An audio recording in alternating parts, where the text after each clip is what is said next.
So good morning, welcome back to Will and Mabel, and now I'm happy to say and Sully, because Sully, my Labrador, is back living with us full time. And both dogs have entered my Canine Boot Camp 1 month protocol, which I'm going to explain more about. But like I'd mentioned in the last video, it's the protocol that I as a behaviourist use for a wide variety of issues, from bringing a new adult rescue dog into your home. It's a great way to start off the process of training with them. If you've had a dog for a long time and standards have started to slip, a great thing to use, especially this time of year, January, start of a new year. Get that smile. Look how beautiful it is. Can you see? Look at that golden sun, beautiful. By the way, do you like one of my Christmas presents? Watch this. Blinded! And then I can make it flash if I'm on a road, and that's really not doing it justice on the camera, but trust me, at night that's really bright. So yeah, so boot camp started this morning, it's gone brilliantly. We've just done a really good heel session. Obviously walking 2 dogs to heel is a different dynamic than just walking 1 dog, so we're starting that process. The boot camp's gonna be structured. I'm gonna explain it all to you, don't worry. And what I want, make sure you stay around towards the end of the video, because in this video I'm starting a new Ask Me Anything Q&A series I'm gonna do as part of these videos, and again I'll explain more about that later on and how you can submit your questions. So that's going to be towards the end of the video. I'm going to show you more about the boot camp, but right now we've done some heel work, and a part of the boot camp as well is high levels of exercise, really tire out their minds, really tire out their bodies, which then allows us to show really good leadership, good discipline, good structure, good routine. A tired dog is a good dog, a tired dog is a happy dog. The first 1 to 5 most important things about owning a dog is exercise. So that's what we're doing this morning. Like I say, we've done breakfast, we've done a little bit of an obedience routine, we've done some heel work. Now we're out in a beautiful, very muddy, might I add, look at that, oh lovely, but lovely English countryside, and Sully and Mabel are going to have some fun and blow off some energy before we really ramp into today's boot camp sessions. Stay. Good, stay. Stay. Stay. Stay. Stay. Break.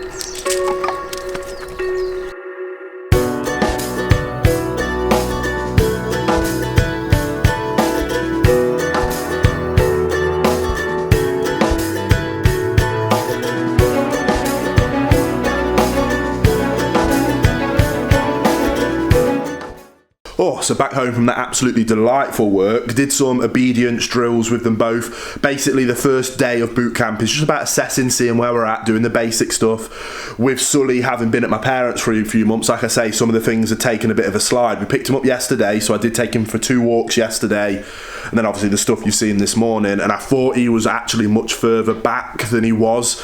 It took about 45 seconds, 1 correction and heel work. It was, oh yeah, I remember what we need to do here. His recall was perfect, his sit and stay is perfect, he's just an absolute dream dog. So he actually doesn't really need boot camp, but I'm just going to go through the process of it anyway, just because even if a dog doesn't need it, like I've always say, they thrive and love structure and routine and exercise and discipline and proper training sessions, regardless of how good they are. So that's what we're going to be working on with Sully. Mabel's going to kind of carry on going through the perfect puppy course, but in the new boot camp fashion. So we're just going to ramp up the discipline and the timings and stuff. There's going to be less free flow, less cuddly time. It's going to be really structured for the month, just to kind of snap her out of the chaos of Christmas. So that's where we're at. With, like I say, we've done the obedience stuff this morning. I'm happy with where we're at. We actually haven't lost as much ground as I thought we might have. I'm going to do another 2 obedience sessions later today, so I will film one of them with each dog and show you kind of what I go through in the first bit of boot camp, and then from there you can make your decision of how far you want to take it. So for Sully, it's just going to be about really reinforcing the basics, and then I want to start doing some real gun dog work with him. I don't go hunting, but he absolutely loves it, so we're going to get some proper dummy retrievals, retrieving to heel, throwing stuff out and him staying in his heel position until I tell him to break, things like that. And Mabel's just going to carry on with the basic obedience level. So Sully's going to kind of go to more advanced obedience. Mabel's going to carry on with kind of puppy basic obedience, because just that's the stage it's at. But we are now doing some crate training, and as you can see, 2 very content pooches working on Kongs. So Sully's working on his and his crate there. Mabel, yeah, is still working on hers. We're about to go out in a minute, so yeah. So they're going to be doing two-hour blocks in the crate training. As you can see, crate training is going amazingly, and Mabel's absolutely fine with being left on her own as long as she's with Sully. So that's kind of the ace up my sleeve. I didn't want to play straight away because I knew Sully would solve the problem of the separation stuff that she was struggling with a little bit. So I've tried to kind of help her get over the hump of it. And we were up to about 20 minutes she could do, and then she'd start to stress out a little bit. But when she's with Sully, she can go as long as she needs to. So that's absolutely fine. So we're going to go out, buy some worming and fleeing stuff because it's time for them both to have a new batch of being wormed and fleed. So what I'll do is I'll leave them, turn all the lights off, and I did finally take the plunge and bought one of these Amazon Echo. So I've welcomed the devil into my home, so every conversation we'll ever have is being listened to now. So not that I'm a conspiracy theorist, but I do quite like listening to the conspiracies. And yeah, so I've got the multi-corporation, all that stuff that people like to talk about. The room is a bit of a mess. Is that your Ultimate Hot Wheels garage, Dexter? Are you Captain America? I didn't see you had your shield out. Is he your favourite Avenger? Yeah. Who's your second favourite Avenger? Four? He's my favourite. Who's your third favourite? Spider-Man. Spider-Man, that's cool. And is this your Ultimate Hot Wheels city that you're building? Yeah. You got so much for Christmas. And what else have you got that we need to build and add to it? The Mega Garage. That's the Mega Garage. What's at Gigi's house? Can't use us for the garage. The Ultimate Garage. And then what else do we need to build that you got with your Christmas pennies? The shark. The shark that does the car wash, doesn't it? Yeah. Yeah. Yeah, so as you can tell, Hot Wheels is the thing this year. Right, so welcome to the first episode, I suppose, of Will and Mabel's Q&A. And as you can see, I'm joined by Mabel, who is kind of weirdly tucked up somewhere, and Sully, my old mate Labrador. And tired dogs are happy dogs, like I always say. These have done tons of exercise, loads of training today, and because they're so tired, they're super content, super calm, which makes pleasurable canine companions. So I thought this would be a great time to sit down and answer some of your questions. But before we dive into your questions, I really quickly want to explain why I want to do this Q&A and how it's going to work moving forward. Because last year, 2019, has been insane for me. I kind of really ramped up the other channel, the Canine Show, and launched this new channel here on Will and Mabel. And across both, I get around 1 million views a month, which is awesome, but it means it led to thousands, and I mean thousands of emails. And I prided myself all the way up to about October, November. I was to a point where I was spending hours and hours a day, and I answered every single one. But it's got to the point now with this kind of new boom in extra views, especially with this new channel, where it's literally impossible for me to be able to answer everybody's emails. And to be honest, it breaks my heart that I can't. So what we're doing is on Fenrir Dog Training, where my Perfect Puppy course is, the new boot camp course is going to be going on there soon, and very soon you're going to be able to book one-to-one online consultations with me through there. So if you are desperate for help with any form of dog training, behavioural issues, choosing breeds, preparing for a new puppy, that's going to be available. But we're also in every episode going to do 2 or 3 questions, and the way it's going to work is my wife Rachel has decided to be help out and be a legend, and she's going to scroll through all the YouTube comments, all the emails where she can, and the Instagram messages. So if you're not following us on Instagram, make sure you do. It's Will and Mabel IG. Links, as always, are down in the description. And what she's going to do, you can ask anything whatsoever. It doesn't have to be about dogs, but most of the questions obviously probably will be about dogs. But you can ask me absolutely anything you want. She'll go through and select a few questions every time I upload one of these videos. Either questions she thinks are really good, questions she thinks will be really helpful for people, or questions that get asked a lot. So I'm hoping over the coming months we'll grow like a bank of frequently asked questions. So if you have got a question and I'm unable to get back to you by email just because I get so many now, hopefully you can go back and watch some videos and your question will be in there somewhere. So I hope that makes sense. We're going to dive into the questions. I've got no idea what's coming, but Rachel's chosen, is it 3 dear?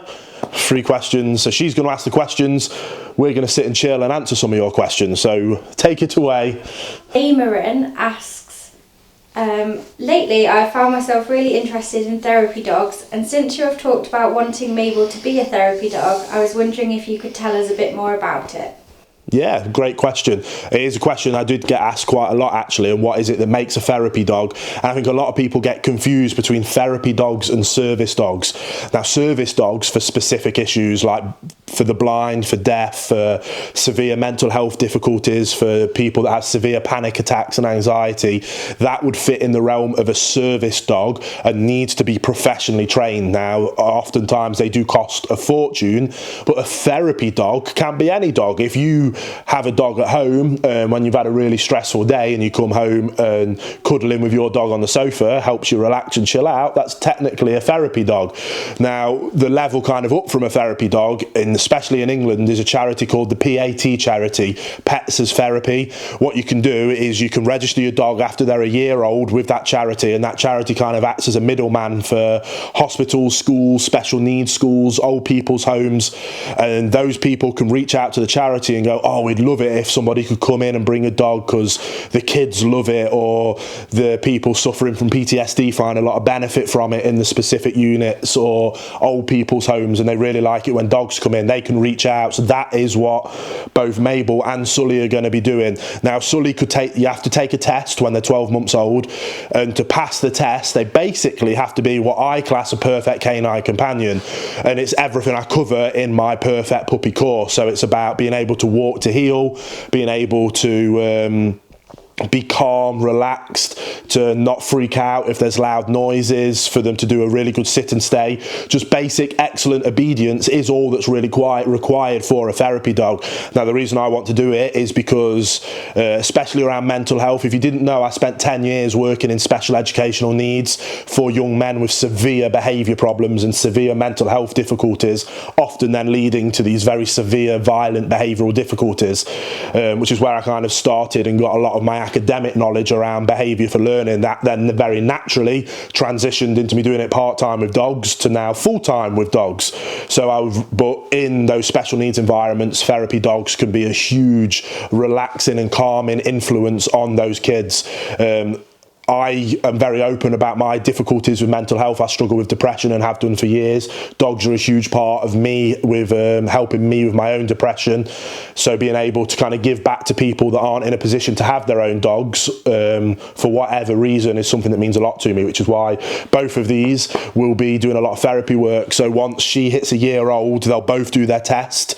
Once they pass their tests, I'll probably do 3 or 4 afternoons a week where the charity will call me and go, oh, this place wonders whether you can call round, and I'll be like, yeah, no problem, I'll be there. And that's a therapy dog. So I hope that answers the question. So next question, bit of a quicker one. Can I ask where Mabel sleeps of a night time? Is it in her crate downstairs?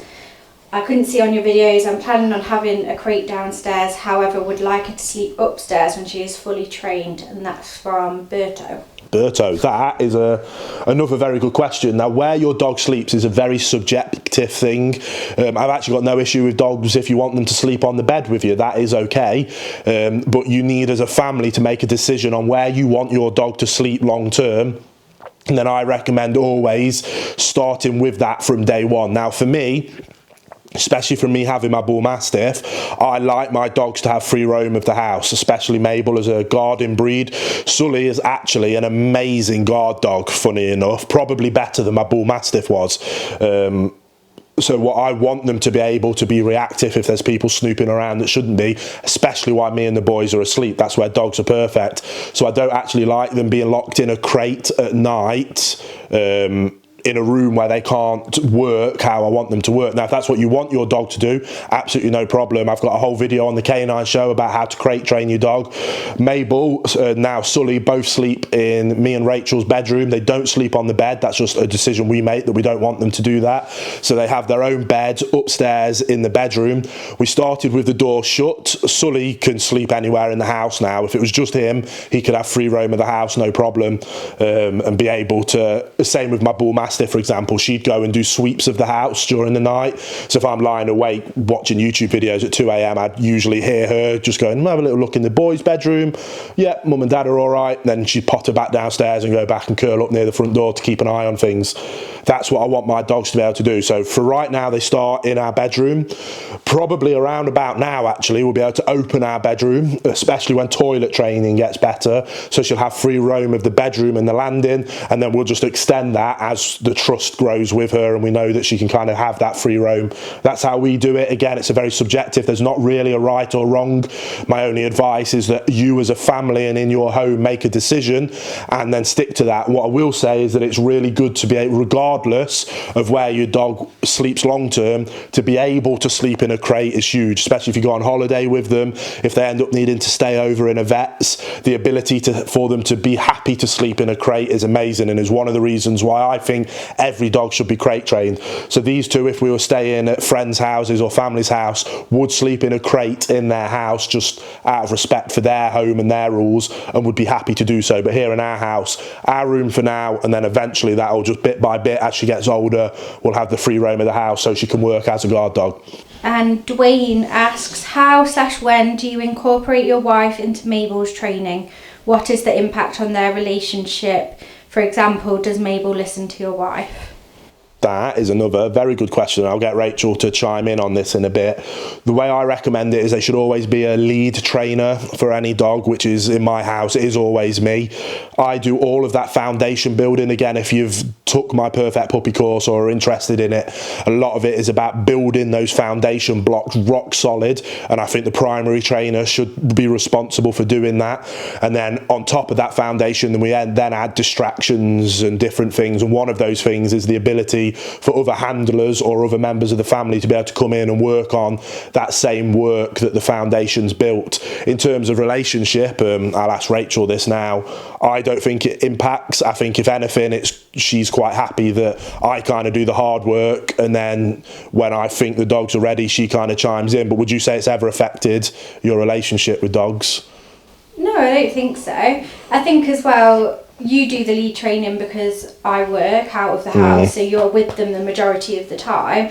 But it's the same as when we're parenting the children. One of us often takes the lead in the situation. That's just how it works best, and that doesn't stop the other person being a parent. It doesn't stop me like working with Mabel as well, and obviously you're encouraging me to work with her and the boys as well. Yeah. So. And that's really important. Like I say, I do think for the sake of the dogs to not confuse them, just because even little intricacies like tone of voice that you can't, Rachel speaks differently to I do, even if we're both trying to be very level and calm, just that in itself can confuse the dog, especially when you're working on the initial part of training, which is why I say lead trainer does the foundation stages, and then you layer up on top of that. The same way I'll get Rachel to come in and do the same drills that I do, my boys will come and do the same thing. So even with things like feeding time, so with the sit and stay and break at feeding time, I get the boys involved in that because it's amazing with resource guarding work and advanced drills like that. But it doesn't impact relationships. I think everybody should get involved, but I think there should be a primary trainer that does the foundation layer, and then the other people can come in when you're sure that that dog rock solid understands what it is that you're asking of them. You can then, as part of that layering up that skill set or that obedience or that trick or whatever it is that you taught them, layering that up to make it to an advanced level should be around other handlers being able to come in and do the same thing that you've built. So it's just part of the longer term training plan. So that's the 3 questions for today. We're about to jump outside now, and I'm going to show you some obedience work. Like you can see, we've got 2 very tired dogs, but this is boot camp, so I'm going to have to wake them up and get them going. So we're about to do some obedience work, which will then be time for the second 2-hour crate session of the day. But as you can see, I don't think they're going to complain about going in the crate, especially after I've kind of worn them out, because we're going to do about 20-30 minutes of obedience followed by 30-minute. So we did a kind of a free over the field walk this morning. We're going to do 30 minutes of obedience followed by 30-minute heel on road walk. So no free running, just heel work, 30-minute continuous, both of them by my side. So I'm going to kind of bring you along for some of that. Then they're going to go in their crate again, and then we'll be going into the evening part. So I'll bring you along for the journey. So I'll see you in just a second. Right, so this is the same routine we've been doing inside, but we're now doing it outside, so levering up the distraction. So Sully, sit. Good. So we're doing nothing advanced here, just kind of really reinforcing those foundation stages, all off lead because Sully's kind of at that level. So we're going to heel. Good. Sully, good heel. Good heel. Good. Sully, good heel. Good. So really reinforcing this heel, really layering in the marker. Sully, heel. Sit. So that's an example of where things have gone a little bit astray in those last few months that I was talking about. Just the ability for him to think it's okay to kind of wander around, sit, and to be able to break without being told to break is another thing. Stay, good. Sully, stay. So this is a big thing that we're working on. Break was a big issue that I've noticed. So like I say, the commands are still there, but it's his ability to stay in the command. Stay is what we're really working on. Sully, break, good, yes, good. So we're keeping things really simple, like you can see, really simple. So I'm gonna get him back and do that drill exactly the same again. Sully, sit, good, yes. Sully, heel, yes, sit, yes, good. Stay, stay, stay. As you can see there, a little verbal correction because I didn't like the break. I'd asked him to stay and he decided to ignore me. So these are the things that we're layering up. Stay. So as you can see, he's itching to break, but we're adding time, space and distance. Mabel is by my wife now. She's in a sit and stay. Obviously as a puppy, having to watch Sully work is difficult for her, but she just needs to learn that it's not her turn. She needs to be patient and calm, and then we're going to swap them over and Sully will go and have to sit and stay over there while I work Mabel. But this is just, again, how it is for a puppy. This is very difficult, impulse control and to be calm. But that's where, talking about that Q&A, my wife being able to, so a sit and a stay is nailed for Mabel now, so she can reinforce that and challenge her if she tries to break it. Now Sully's still in his sit and stay, good. I'm liking this eye contact. Sully, break, good, yes, good. So we're just working on time and space here. So again, Sully, heel, good, heel. Sully, stay, good. So here again, so we're working, Sully's in a sit and stay, he's in an off lead sit and stay, so my wife can't really reinforce this as easily as she did with Mabel. So with Mabel, we're working on some stuff on lead this time, and it's going to be a very similar drill, but just with on lead. So heel, good, good heel, yes, I like that, good. Right, let's do some heel walking, good heel, good heel. We'll do an outside turn.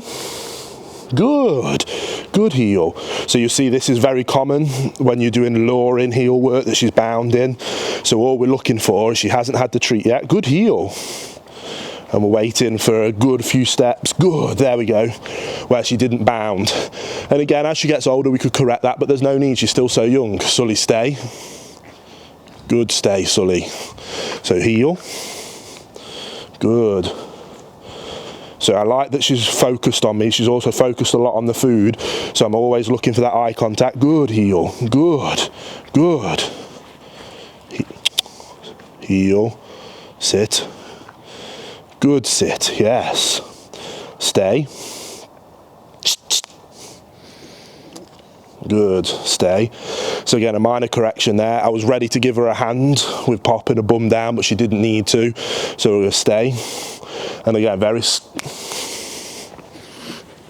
so again, these things happen.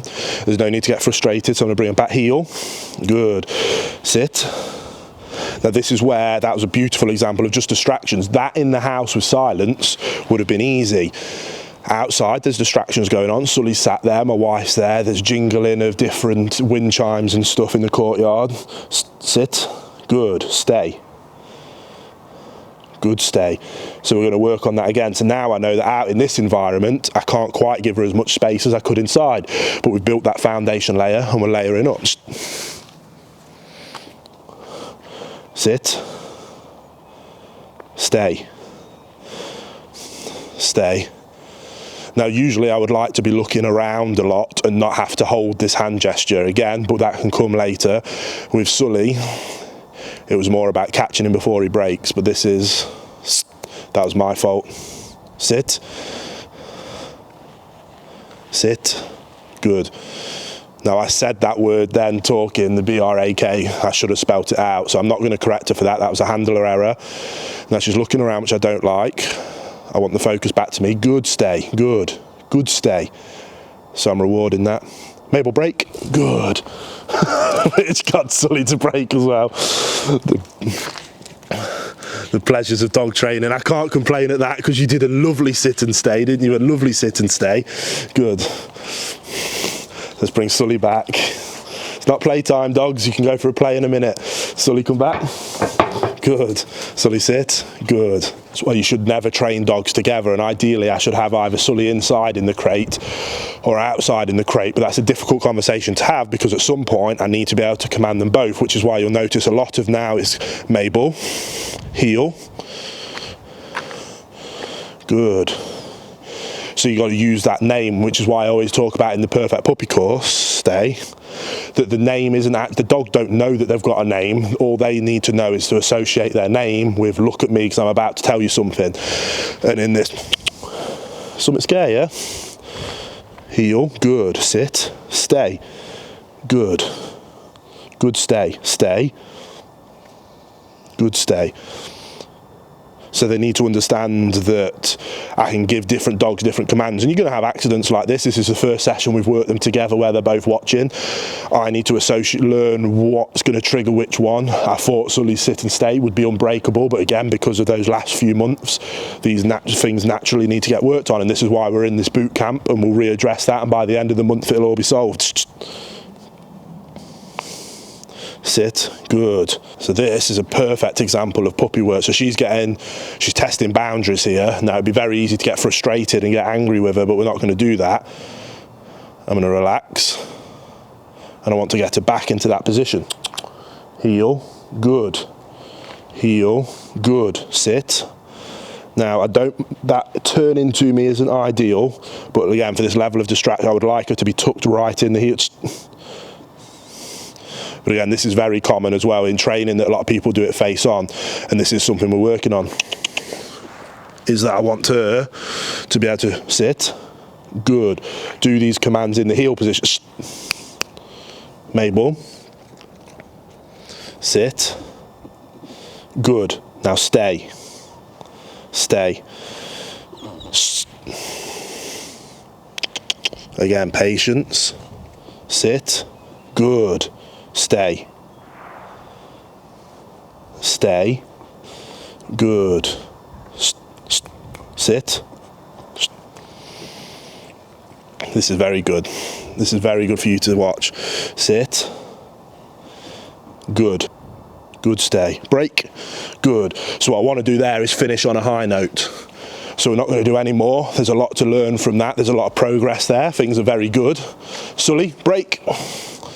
Good, good boy, good. So I'm going to let these two have a run around the courtyard and the grass and stuff. I'm going to take them over to the big grass and let them have a play. But I'm really glad you got to see things not go perfectly again there. Now ideally I'd have her on a lead and I could lead correct, very little bit of pressure, but I wouldn't have been able to allow her to break. And again, this was the first real time that we've stepped this up. That's not happened inside because the distractions are zero. Whereas she's outside, there's a lot of distractions. She wants to do this. Her energy levels are ramping up now. She wanted to play, but she needs to learn that no matter what mood she's in, you always follow commands. You fall over and you always listen to me and look to me for direction, the things that I bang on about all the time. But just because I'm a canine behaviourist or worked as dog trainers and do this for a living doesn't mean that it happens instantly. Lots of mistakes are going to happen, but that's why I always talk about calm, consistent leadership. Right there, it would have been very easy to get frustrated, but you stayed calm, patient, I waited, I got a successful attempt out of it, and then we went from there, happy days. So we're going to wrap up the obedience now. We're going to take them for a walk to blow off this energy that's now ramping up. And then it'll be time for some more crate training before another obedience session just like this tonight, before we then ramp down and calm down for the evening. So I hope you enjoyed that. So that was by far and away, honestly, potentially the best dog walk I've ever been on in my life. When I knew I was getting a Corso pup, I had this vision of a Mastiff and a Labrador walking to heel perfectly, and it just happened. Took a few, probably we were out for about 40 minutes. First 2 minutes we were just kind of working on heel, and then we just had a clicking moment. And I think that's why I always talk about role model dogs. Mabel, I think, eventually just went, oh, okay, I'll follow Sully and you, and something happened and they just dropped in line, and we just spent, it was probably a bit too long for Mabel actually, but I should have DJ, stop it buddy, just while I'm filming, mate. What is it, you want to show what you're looking at? Show the camera what you're looking at. What are they? Pictures. Are we looking at last year's pictures? We're looking at all of the pictures. Wow, there's so many cute family pictures. That's you with the turtle. That was you with a turtle. No. But yeah, brilliant walk. I'm going to show you tomorrow. So on tomorrow's video, I'm going to show you kind of how, obviously we've done work on heel stuff before on leads, so I'm going to show you that out in public by the roads with distractions and kind of show you the progress I've made with that, and also how I walk 2 dogs to heel. That's me when I was a big boy. You are a big boy. And now I covered it. Yeah. Lorry. Was that when we were at the beach? Yeah. And you put sand in your lorry? Yeah. That's so cute. But yeah, I'll show you that on tomorrow's video. We're going to have some family time now. Dogs, as you can see, you'll have to excuse the mess. We've been having Hot Wheels fun time. But we've got 2 very happy, sleepy dogs. Mabel's fighting it because she's desperate to come on the sofa, but boot camp, we're being strict with it. She has to be welcomed up, otherwise she can go in a crate. But she's about to do the second 2-hour session in the crate while we spin into town and get some more bits and bobs that we need for dinner. So I hope you enjoyed it. Subscribe if you're new here. Don't forget to leave any questions you've got for the next Q&A session. And we'll see you on the next episode of Will and Mabel.